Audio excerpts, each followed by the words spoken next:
Welcome to the Live Better, Sell Better podcast with your host, Kevin Dorsey of Inside Sales Excellence, the #1 Patreon group and YouTube channel for tech sellers and tech sales leaders, where we dive in deep for tactical advice on how to book more meetings, close more deals faster, and lead sales teams to success. But we don't stop there. We also focus on the person in salesperson. We talk about mindset, goals, time management, and so much more. So thank you for listening. And if you're interested, head on over to patreon.com/inside sales excellence. Now with that, grab a notepad, get ready, and let's dive into the good stuff. But first, a quick shout out to today's sponsor, Vidyard. If you aren't using video in your sales process, I promise you are leaving money on the table. I personally have been using Vidyard with my teams for years now, and we use it everywhere. Top of funnel to book more meetings via email and LinkedIn. Middle of funnel to improve show rates to demos, post demos to do proposals and follow-up and close deals faster. Using video allows you to connect better with your prospects, bring your personality, energy, and enthusiasm across every single time, and they have a much more impactful and memorable experience for your buyer. So again, if you're not using video, you need to be. And if you are using video, you should be using Vidyard. Check out Vidyard at vidyard.com. And with that, let's get back to the show. What up, everybody? Welcome to another episode of the Live Better, Sell Better podcast. This is your host, Kevin Dorsey, aka KD, and I could not be more excited about the topic we have today because it's around something that we don't talk about nearly enough. And I think a lot of people assume they're the only ones that feel it. And the topic is imposter syndrome. This feeling in our gut, our stomach, our chest when we want to do something, but we feel like we shouldn't, or we feel like our opinion won't be heard, or we feel like we can't ask for that raise or ask for the promotion. And we tend to be our own worst enemies, and we hold ourselves back as opposed to moving ourselves forward. And I'm so excited to have Alli Rizacos with us today because Alli and I actually go back quite a few years, right? She was working with the big boys, right? She's at Salesforce, high performer, manager. Then she goes into the startup world, leading teams there with the small shops and building teams. And then finally, something happened and she went out on her own. She leaned into her own fears, her own insecurities, and went out and is creating her dream life. In fact, right now, she is where I want to be, which is in Costa Rica, doing what she loves, helping other people. So we are going to dive into imposter syndrome, taking the leap, going out on your own, and so much more. Alli, welcome to the show. Thanks, man. What a great intro. I'm like so pumped about talking about it because you made it sound so exciting. I've been told that's the only reason guests show up now. Is I want the intro, Katie. I want the intro. And then after that, like we're done. So no, I think this is really, really exciting. I've followed your journey for a while and then it took a turn. All of a sudden it took a turn, right? In terms of your career pathing and everything. So let's go back just a little bit, right? Because you were working for, Salesforce. And then you went into the startup world and now you went on your own. How long did you know you wanted to go solo? Like how long was that kind of in the back of your head? So the not so secret, I talk about it a little bit, but the real story is that it's been in the back of my mind for like at least 7 years. Okay. So when I was at Salesforce in my second year of being at Salesforce, so I was an AE at the time. And I was kind of feeling lost. I was kind of like, that the second you like have a bad month in sales, you're like, is sales for me? Right? Yes. You have the freak out moment. So that happened to me for a couple months. And through total just like synchronicity and serendipity, I ended up finding a coach, this is like in 2013. Didn't even know what a coach was. Had no idea. But I was just like, listen, if this person can help me, I'm down. And so that's how I originally found coaching. And from being coached, I fell in love with coaching. And the second I fell in love with coaching, I was like, this is what I want to do with my life, right? Mm-hmm. But I'm still at, big boy Salesforce, right? Like I'm still in the machine. And I still recognize that I still had a lot to learn, right? So as much as I knew I had this dream that I wanted to someday go out on my own and build this incredible life, I still knew that I had, a journey at Salesforce. But so I stayed at Salesforce for 6 more years. And then, as you said, I left to the startup thing for about a year or 16 months or whatever it was. And then made the leap. So this has been in the making, like in my subconscious for a very long time. So a 7-year overnight success. And I put Yes, success in quotes exactly. because we'll talk about kind of the defining moment there. But actually, I think this leads in very well. We'll get into imposter syndrome right out the gate here, because you said something that I think holds a lot of people back initially when they want to make a leap in anything, right? Whether that's a job or a career change, relationships, whatever else, is they sometimes can over rely on learning, right? We tell ourselves, I need to learn a little bit more. I need to learn a little bit more before I do this thing, right? Yeah. So how did you make that leap from feeling like you had to learn more to, you know what, I'm ready to do this. I'm ready to make this leap. So a couple things happened. So the pandemic, obviously, right? Which, gave us all like way more time in our lives. Because one of the big reasons, while I was at Salesforce, there was periods of time where I had some private clients, but most of the time I did it because obviously you don't have enough time in your day to like be a full-time leader and take on private clients. Like it was just going to be too much, right? So, but then the pandemic happened and we're all, stuck at home, and, I'm in Toronto, not currently, but I was in Toronto, and everything was locked down for a really long time. So like we had nothing to do. And so I started, the coaching thing kind of came back up for me, right? I was kind of like, all right, I haven't thought about this dream in a while. Like, I guess I have time. Like, why don't I start? I just actually had the thought. I didn't even say it out loud. I said, why don't I start trying to get private clients again? Right. And so that happened in my mind, not even out loud. I kind of set an intention. And then at the same time, I looked at, so I was head of enablement, and which is very project-based role, right? So you kind of look at your projects for the year, and we were in, yearly planning at the time, because this was like February, right? And I was looking at these projects and I was like, to your point, right? Like, am I going to learn, right? And of course I would have learned, right? The projects would have been, a learning opportunity. But I said to myself, but what's the learning opportunity if I did this coaching thing, right? And that was just like 100x, right? And, I said to myself, am I going to be happier, on December 31st if I complete these projects at this company, or if I make this leap and start this dream? Even if it doesn't work out or whatever happens, like, which one am I going to be way more happy and not regret? And the obvious decision was the second one. But what happened in the meantime, which is kind of crazy, is so I set that intention in my head that I want to get clients. I'm not even shitting you. Sorry, I think we can swear. A week later, I get a text message from a random number, not on my phone, right? Just random number. And it's like, hey, my name is blank. I work with so-and-so. You actually probably know him because he's in the sales world. And he told me that you're a coach, and I've been looking for a coach, and I'm just wondering if you're still coaching. So the person that referred her to me is a past like leader that I worked for. We've kept in touch, but we're not even super close. So it's kind of random that he even suggested me, right? And like, never did I ask him to refer people to, like, it was literally so freaking eerie. Like, I woke up and I'm like, oh my God, I manifested this. Like, literally, I manifested this. Yes. And so I signed her on as a client, and no word of a lie, a month later, one of my past clients reached out to me and was like, hey, are you still coaching? And I'm like, all right, that's 2 clients without even trying, without even telling people I'm doing this. No, like, clearly the world is telling me something, but clearly the world needs this right now. Like, I very much saw through the pandemic that everyone was suffering, and I wanted to be a part of ending that suffering. So how did you get over that what if, right? You said it very briefly there. I was like, will I be happier if, I do these projects, or will I be happier if I go and do this? And even if it doesn't work out, because I think that's also where a lot of people get stuck, is they go, well, what if it fails? Or what if I don't make money? Or what if people judge me? All the what ifs happen. How did you get over that what if? And maybe another way to even ask this is, how did you, I guess, get comfortable with the idea of failing, right? It's like, all right, what if I do this and it doesn't work? And you still did it.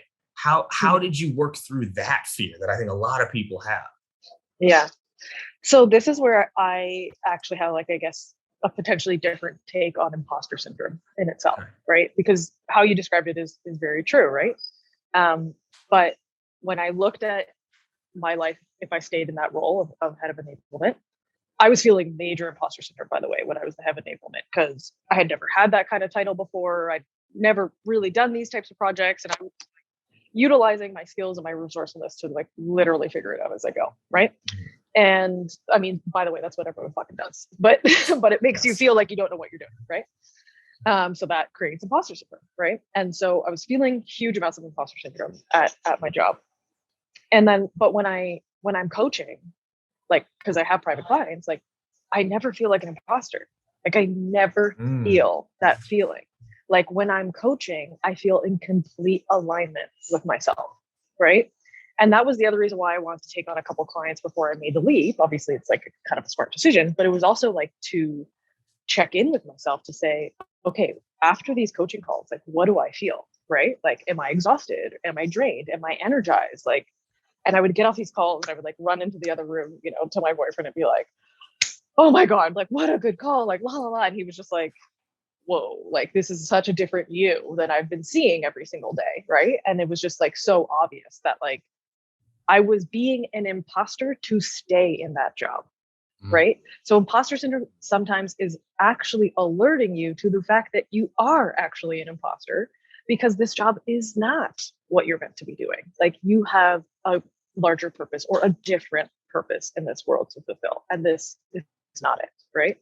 So for me, I took it as a sign and not like, oh, I'm just not good enough. Like, it wasn't that I'm not good enough. It's that this is not my tribe. This is not my mission, you know?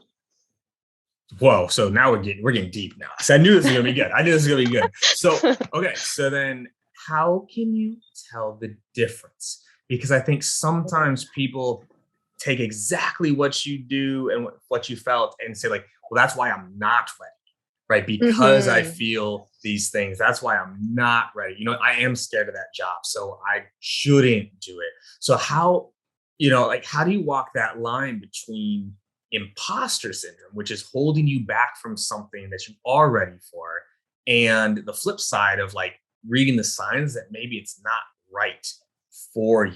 So I think we talk ourselves out of things all the time, right? It was like, oh, yeah, I didn't do well in that interview, but that's because, it wasn't going to be right for me anyway, right? So how do you weigh that out? Is there a way to weigh that out of like, okay, is this imposter syndrome speaking, or is this me just holding myself so back? And I think what that comes down to is really, the crux of the work that I do with people, which is that you have to be super, super clear on your core values, right? Like, what is it that you actually care about in this world? What is it that you actually need in order to thrive, right? And so that's what, like, for me, it was like clearly coaching aligns 100% to my core values. Now, a lot of people, like, I think whenever I say values, people can probably like list off 25 values that they have, but that's like really irrelevant because it's just like too confusing and too chaotic. I force people to narrow down those 25 into 2, but I'll give people like a head start on that, because what I've actually realized is that there are 2 universal core values that we all have, right? And I think everyone can use these in order to get over, like, figure out that distinction that you just made, right? Like, is this A or is this B? So the 2 core values that we all have are growth and community. And the way that we express those in the world show up differently. That's our own like kind of unique expression of growth and community. Some people are creative, and so like that's the way that they experience both growth and community, right? They have a creative community, and the way, because they're creative, they're able to grow, so on and so forth, right? So it's all expressed uniquely, but it always comes back to growth and community, which makes total sense because it is like in our DNA. If you think back to, hunter gatherer, when we were in tribes, you get exiled from the tribe, you die, right? That tribe doesn't evolve, you die, right? So growth and community, right? Needing to belong and needing to evolve, right? And so when we don't have growth in our life, we feel alone. And when we don't have when we don't have growth, we feel stuck. Right. And when we don't have community, we feel alone. Which, I mean, literally the 2 most monumental sufferings in the entire world, right? And so when you're at that chasm, that decision point, use those 2 values, those core needs in the world, growth and community, to make the decision, right? Is going out on my own going to grow me? Am I going to find a community of people and surround myself with inspiring, badass people that are going to help me grow? Or staying here, is there opportunity to grow? Is there a community that's going to, help cultivate and support me, so on and so forth? It will become very clear which path is better suited for you based on what tribe you want to be a part of and how that tribe is going to help you grow. Because let's face it, we're all a part of communities, but sometimes we're a part of communities that don't help us, right? Like I was saying to some of my clients today, I'm like, there's the best feeling in the world and the worst feeling in the world. The best feeling in the world is when you're with people and you're like, oh, I wish there was more time. I just want to keep talking to you, right? Like when you and I chat, right? That's how I feel. Like it's about to be like the end of this conversation and I'm not going to want it to end, right? And that's the best feeling in the world because you found your person and your people.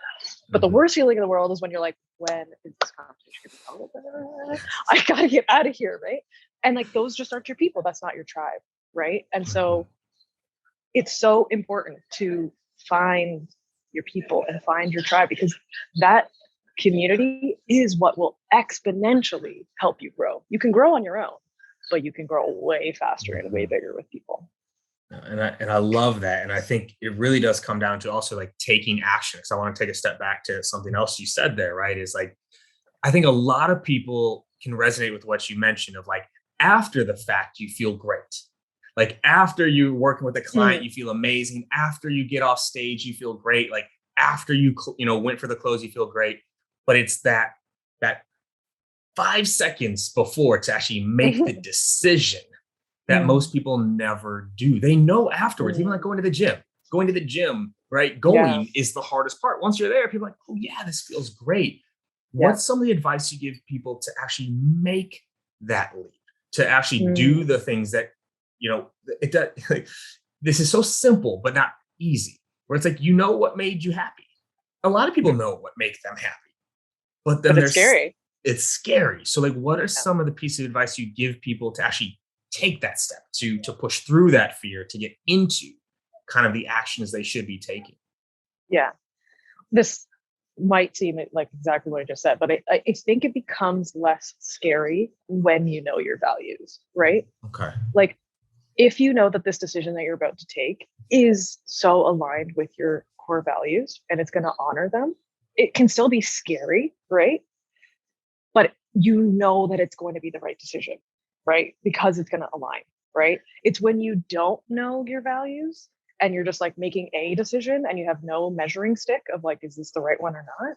That I think the fear becomes too overwhelming, right? Because the fear I think will always be there, but it's that inner knowing that allows you to say, fuck, I know this is scary as hell, but I know this is what I need to do. Like, I know this is aligned and I'm just going to do it regardless because I know it's going to be better on the other side, even though this is freaking scary. See, I love, you just mentioned this, right? Does it ever really go away? The fear, the imposter syndrome, does it ever go away or does it just get less? Like, I don't feel imposter syndrome at all anymore. Like, I really, really don't. And people ask me like, how did I do that? I'm like, well, why would I feel like an imposter? Like, I'm doing exactly what I want to be doing, and like, I'm living my dream. Where would the imposter show up? Right. I think the only place that it can like rear itself is when, like, listen, we all have beliefs, right? And sometimes those beliefs are kind of the common beliefs in the world, and sometimes they're a little bit outside of the common, right? And I feel like for myself, I have some of my beliefs are outside of the common world, like the common kind of corporate rhetoric, right? And so claiming that publicly, right? Claiming that space to be other than what everyone else is talking about. Not that I feel like an imposter, but it feels scary, right? It feels scary to say, actually, this is what I believe, and this is the world that I believe in, and I'm going to be okay if you don't believe in my world, because we all want community, we all want to fit in, we all want to belong. So we play the fitting in game for a long ass time, but that's also when imposter syndrome shows up because you're just trying to fit in. You're not actually being yourself, right? Yes. And I hope that's the message people are getting from this is like when you are yourself, there is no imposter because you are you. You can't, You are it's you. only when you aren't yourself. And I went through this in my career, especially early on. Like, and I'm sure there's things we can resonate here as a female leader, as a minority leader, like tried to fit in, talk differently, dress differently, do what Oh they yeah. did because I wanted to be a part of it, but it never felt good. It never felt right, and that's where the Exactly. imposter syndrome creeps in a little bit. We're like, who am I? Right. Right. And so Again, how it's do you alerting work? you that you are being an imposter right now. Right. Right.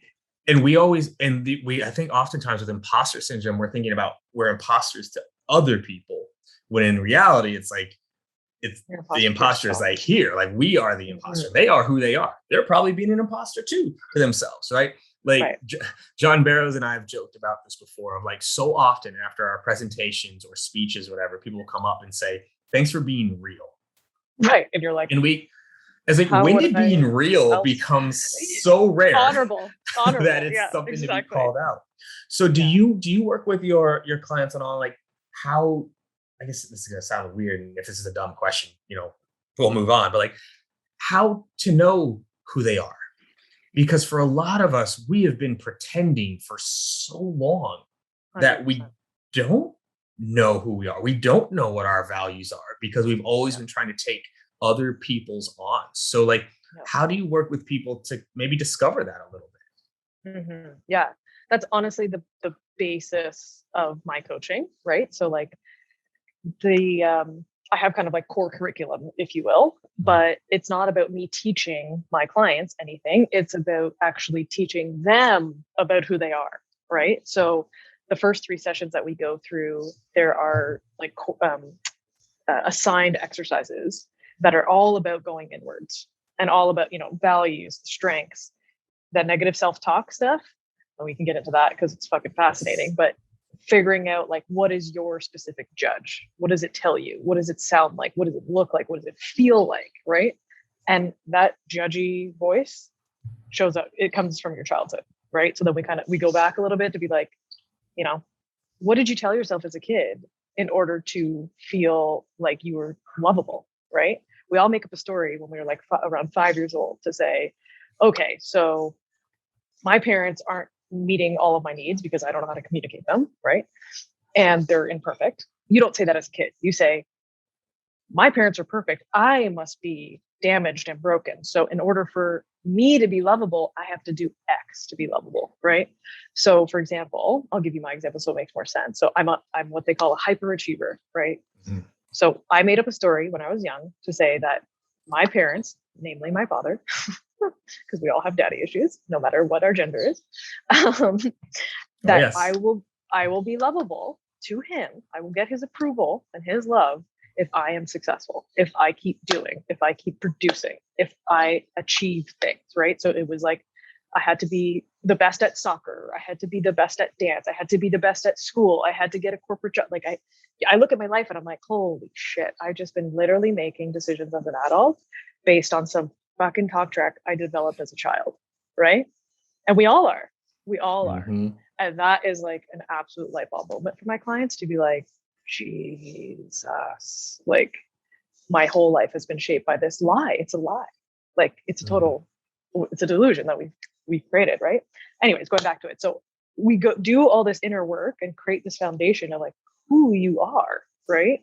And then we start to solve the challenges of whatever's present in their life. If it's trying to get a promotion or a raise or find a different job or leave the corporate world, like, the stuff that's getting in the way, we now have this amazing foundation to work with so that we can solve the right problems and not just focus on the symptoms. Because when you know who you are and you know what is important to you, you can do it from that place versus like this, I don't really know who I am. I don't know how to solve this problem, right? I love it. Mine was perfection. Very similar. In order to be loved, I thought I had to be perfect. I couldn't mess up. I had to be perfect to earn my father's love, right? And like, because if I could be perfect, if I didn't mess up, he will love me for sure. He will love me, right? And I still remember this. I'll never ever forget it. The first time I broke six figures, first person I called was my father, right? I didn't come from much growing up, broken home growing up. No one on my father's side that I know of at all has ever made that type of money. And I called him, like, Dad, did it. It's November, just crossed $111,000 on my W-2 so far. I still got a month to go. I did it. I broke it. And his response was, that's great, son. Are you saving it? Right. I was like, Still didn't do it perfectly. Right. It was like, and there wasn't a like, I'm so proud of you. There wasn't a like, oh my gosh, yes, Kevin. It was like, okay, but are you saving it? I was like, oh, damn it. Right. I'm still not. And so it took me a long time to work through that. So I love that you bring it back to that. But that's his stuff, right? Right. That's from his father doing that to him, right? Like that's how he's learned, right?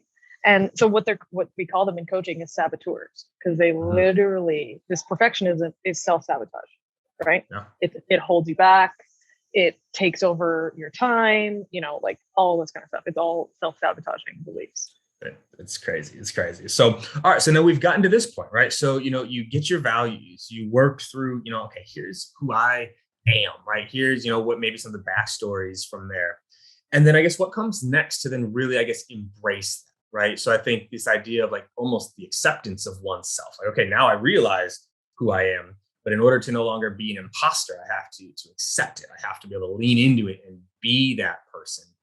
How do you help encourage people then to lean in, right? Like, okay, you've gone through the values, you know who you are. How do I lean in so I'm no longer holding myself back? Whether it's because I'm an imposter to myself or I feel like I'm an imposter to others, how do I then break through it to that other side? Yeah. So a big thing that happens with imposter syndrome is overworking, right? Because you constantly feel like you got to prove yourself. So you say yes to everything that comes up at work. And so then you overwork, right? Because you just need to prove. And so what starts to happen when, we go through that foundational work of knowing themselves and understanding what's important to them and whatnot, they start to then realize this pattern of trying to prove what doesn't need to be proved, right? Like your worth doesn't come from achievements. Your worth doesn't come from productivity. Your worth doesn't come from performance. That's what they want you to believe so that you keep doing it, right? We're in the machine, literally, right? But you already are worthy exactly as you are, right? So they start to separate themselves from that kind of need to please and need to achieve for their own worth, right? And they start to then create an identity of who they are as just them, not as them, the leader at X company, right? And so what they start to do, because what usually happens when you overwork is you deprioritize everything else in your life, right? And then you're like, well, I'm not even doing well at work because I'm tired and I'm stressed and I have no friends and I have no community and I never work out and blah, blah, right? Because you're just always trying to prove yourself. So we then start to shift to what are the things that make you feel amazing, right? Like what is in alignment with like your best self, right? And so like some of the like things that they don't even think is going to happen from coaching, but they start to create a workout routine or they start joining other groups or communities or, they just start creating a new identity for themselves that has nothing to do with their performance at work, because they realize that only focusing on performance at work doesn't actually make them feel good, right? That's the lie that the saboteurs, right? The self-sabotaging lie that is that you will feel good if you keep performing. Like you'll feel good at the next paycheck. You'll feel good at the next deal. And it's like, yeah, then the next deal comes and then there's another deal and another. It's just the hamster wheel, right? So they start to kind of de-identify themselves with that and start to identify themselves with their values and start to prioritize things in their life differently so that their life looks more aligned to their values and not just aligned to achievement as their only value, because that's the only value that they see, right? Is like, if I achieve, then I'm valuable. And that's just not true. I love that. And as we start to get closer to the end here, do you have any tactical tips on like what to do in the moment, right? So like right before you have to do something, right? For some people that is, asking for a raise or going for the close or going after promotion. They feel that bubble up. Do you have any exercises to kind of like, I guess, bring this all together in the moment, right? Because it's one of those things like people could hear us talking and they're like, oh yeah, you're right, you got it. Then you're about to walk into your VP's office or you're about to click post on I'm going solo, right? I still tell a story of like when I started my Patreon, right? This $10 per month, I've closed multiple 7-figure deals in my life. Right. But I was launching a Patreon for $10 a month, and I knew there were tens of thousands of dollars worth of value in there. I was sick to my stomach. I couldn't sleep. I texted all of like my good sales leadership friends and influencer friends. I was like, yo, canvassing for some support. Yeah. Well, funny enough, I didn't even go for support. I texted, this is like 11 o'clock at night. I go to bed at like 9, right? Like I don't stay up till 11. I'm old, right? But I this is Scott Leese, Richard Harris, Morgan Ingram, John Barrows, Rob Jepson. Like I'm texting all my people. And I was like, look, y'all, this is going live tomorrow. And I literally don't want you to do anything right now. I'm just telling you so I don't back out. But I was deathly afraid in that moment to click go on that. And so like, what advice do you have for people kind of in that moment, right? Like I've done a lot of this work. I know this stuff I've gone through, but there is still in that moment, this fear that bubbles up. How do you work with people to bring that back down to actually, again, take that action? Yeah. Well, I love what you did because what you harnessed is the power of community in that moment, right? Because you brought, all of your people and you said, I don't even need you to do anything. I just need you to hold this space for me, right? I just need you to know that I'm doing this. And you don't like just me knowing is like good enough, and that is the power of like taking up space for the community and being seen by them, right? So I love that you created that for yourself, which is definitely a tip, right? For everyone is like, find your people and tell them and let them hold you accountable as well. But I think the other thing, so one of the practices one of the practices that my clients create is gratitude journaling. So they gratitude journal every morning. And so I follow like the 5-minute journal framework. And so the second part of the 5-minute journal in the morning is like, what are the 3 things that will make today great, right? And what I encourage my clients to do is think about these moments that are going to be hard, right? You maybe have a meeting with the CEO or like there's a big deal or whatever. Just like, professional athletes who are about to go into a big game, right? I'm sure you've heard that they visualize themselves winning, right? They visualize themselves like, getting the ball in the basket type of thing. Visualize that moment. Like, how are you going to show up in that moment? Who do you want to be? How do you want to show up? Visualize it and write it down. It is just like subconscious programming that makes it happen without you even really having to think about it in the moment because you've already pre-thought about it, right? And your mind is unable to create what it can't think about. So think about it in the morning and it will create it for you in that moment, right? But if you don't think about it, then you're just winging it. And then all your fears and your saboteurs and all self-sabotaging bullshit shows up because it's like, haha, here we go, right? Like you didn't pre-think about it, so here we are, right?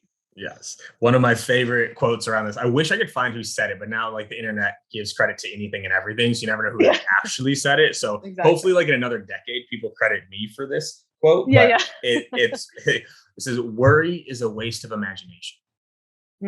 Oh God. Yes. We have this powerful, that's what separates us truthfully from most of the other animals on this planet is we can imagine things that have never existed before. We can imagine multiple outcomes in reality, but we use it most of the time for worry. And like that's always been one of mine is like, if you're going to use this tool called imagination, don't waste it on worry. Like we're no longer in the hunter-gatherer days where that's all we had to do was worry. Like, am I going to eat?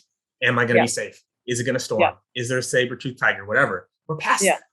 Let's use it for the more powerful things. That's why I love that you brought up not just gratitude, but also the visualization. Use that imagination in a good way instead of a bad. Yeah, to create. Yeah. Well, the problem is that our brains haven't actually evolved enough from that survival, right? Because so all of that the perfectionism stuff, that's your survival brain. right? Taking over. So our brains, unfortunately, to that. We have a prefrontal cortex as humans. We're the only species that does, that allows us to rationally think. But the problem is that it's such a new part of our brain that the wiring is so, it's like a dirt road, whereas our survival brain is like a 5-lane highway. So our brain is like, well, I'm going to take the 5-lane highway, right? So I'm going to just make you worry because that's way easier than being imaginative, right? Like fuck imagination, that's too hard, right? Right. Yeah. Love it, man. We are interesting creatures. That's why I love people, and I love people that study people and work with people, because there's still so much for us to learn about ourselves, how to get the most out of what we are and who we can be and what we can do. And so as we wrap here, this is everything I was hoping it was going to be, and then something. Like you said, I'm like, oh shit, like I don't want to stop yet. Like we're at 40 minutes already. I don't want to shut it down. We can keep going. But I got two, real final questions here. So the first, we called like the big three, right? It's like we've talked a lot about growth and imposter syndrome and fear and things of that nature. Like the three core things you wanted people to walk from this conversation, what would those three key takeaways be? Okay, so values. You gotta do a values exercise to really get clear on your two core values and start evaluating your life against them. Am I honoring these values or am I not honoring these values? Because then you'll know what you need to do and change. You can go into action. Because when we don't have clarity, we feel overwhelmed, right? And we feel unable to act. So get your clarity on your values so that you can start taking action, right? 2 is gratitude journaling in the morning. Honestly, just do it. You got to do it. Like it'll change your life. And I think 3 is, because I know that this is just everyone's pain point right now. And so why don't we just come together and create it for ourselves, which is like, find your tribe, right? We've all been so isolated. Every single one of my clients is lacking community in their lives, and it causes so much stress, and it causes a depletion of growth too, right? Which then causes more stress, because if you're not growing, then you feel like you're right. So either create your community, find your community. You can have multiple communities. It doesn't have to just be one, right? Like when I think about who I want in my tribe, it's a lot. There's a lot of things, right? And I can't just expect people to be everything for me, right? So I have a workout community, right? I have a community of coaches, right? And then I have my sales community, right? And they all fulfill different needs for me, but you need to feel like you belong somewhere. And when you belong, you feel safe. And when you feel safe, you feel brave, right? You feel like you always have people behind you that are going to catch you, even if you fall. I love it. I love it. And I mean, that could have been the episode right there. I mean, there's just so much juice even in those 3 things. And it kind of overlaps into the last question here, right? Because the name of the podcast is Live Better, Sell Better. I have this really weird idea, right? That if we took better care of ourselves, if we had more gratitude, if we had more joy and energy and fulfillment, that the sales would also improve. So you're crazy. You're crazy. Weird how that would work out. You've touched on a lot of things that fall into this, but what would your live better advice be for people listening? Like how to live better day to day?